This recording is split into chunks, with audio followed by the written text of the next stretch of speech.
Hi friends, welcome to simple Spox Tamil. இன்னைக்கு நம்ம எதை பற்றி பார்க்க போகிறோம்னா 7 ஒண்டர்ஸில் ஒன்றான கிரேட் வால் ஆஃப் சைனா. இந்த வால் 13,000 மைல் 21,000 கிலோமீட்டர் நீளமாக இருக்கும்.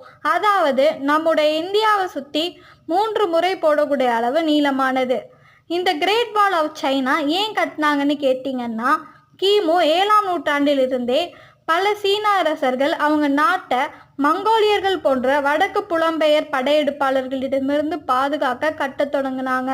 அப்புறம் கின் வம்சத்தை சேர்ந்த முதல் பேரரசரான கின்ஷி ஹுவாங் எல்லா சுவர்களையும் ஒன்றிணைச்சு ஒரு பெரிய சுவராக மாற்றினார்.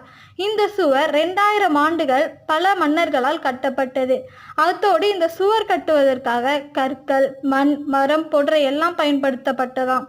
இந்த சுவரில் பாதுகாப்புக்காக கோபுரங்கள், படைத்தளங்கள், சிக்னல் தீப்பந்தங்கள் போன்று எல்லாம் இருந்தது. இதில் சுவாரஸ்யம் என்னன்னா, முன்னாடி பலர் இந்த கிரேட் வால் ஆஃப் சைனா விண்வெளியிலிருந்து கண்களுக்கு தெரியும் ஒரே கட்டிடம்னு சொன்னாங்க. ஆனால் சயின்டிஸ்ட்லாம் நிரூபித்தது என்னன்னா, இந்த வால் நேரடியாக மனித கண்களுக்கு தெரியாது, ஆனால் செயற்கைக்கோள் படங்கள் மூலம் தெளிவாக தெரியும்னு சொன்னாங்க. இது போன்ற உங்களுக்கு நிறைய இன்ஃபர்மேஷன் வேணும்னா நம்ம சேனலை சப்ஸ்கிரைப் பண்ணி வச்சுக்கோங்க. தேங்க்ஸ் ஃபார் வாட்சிங்.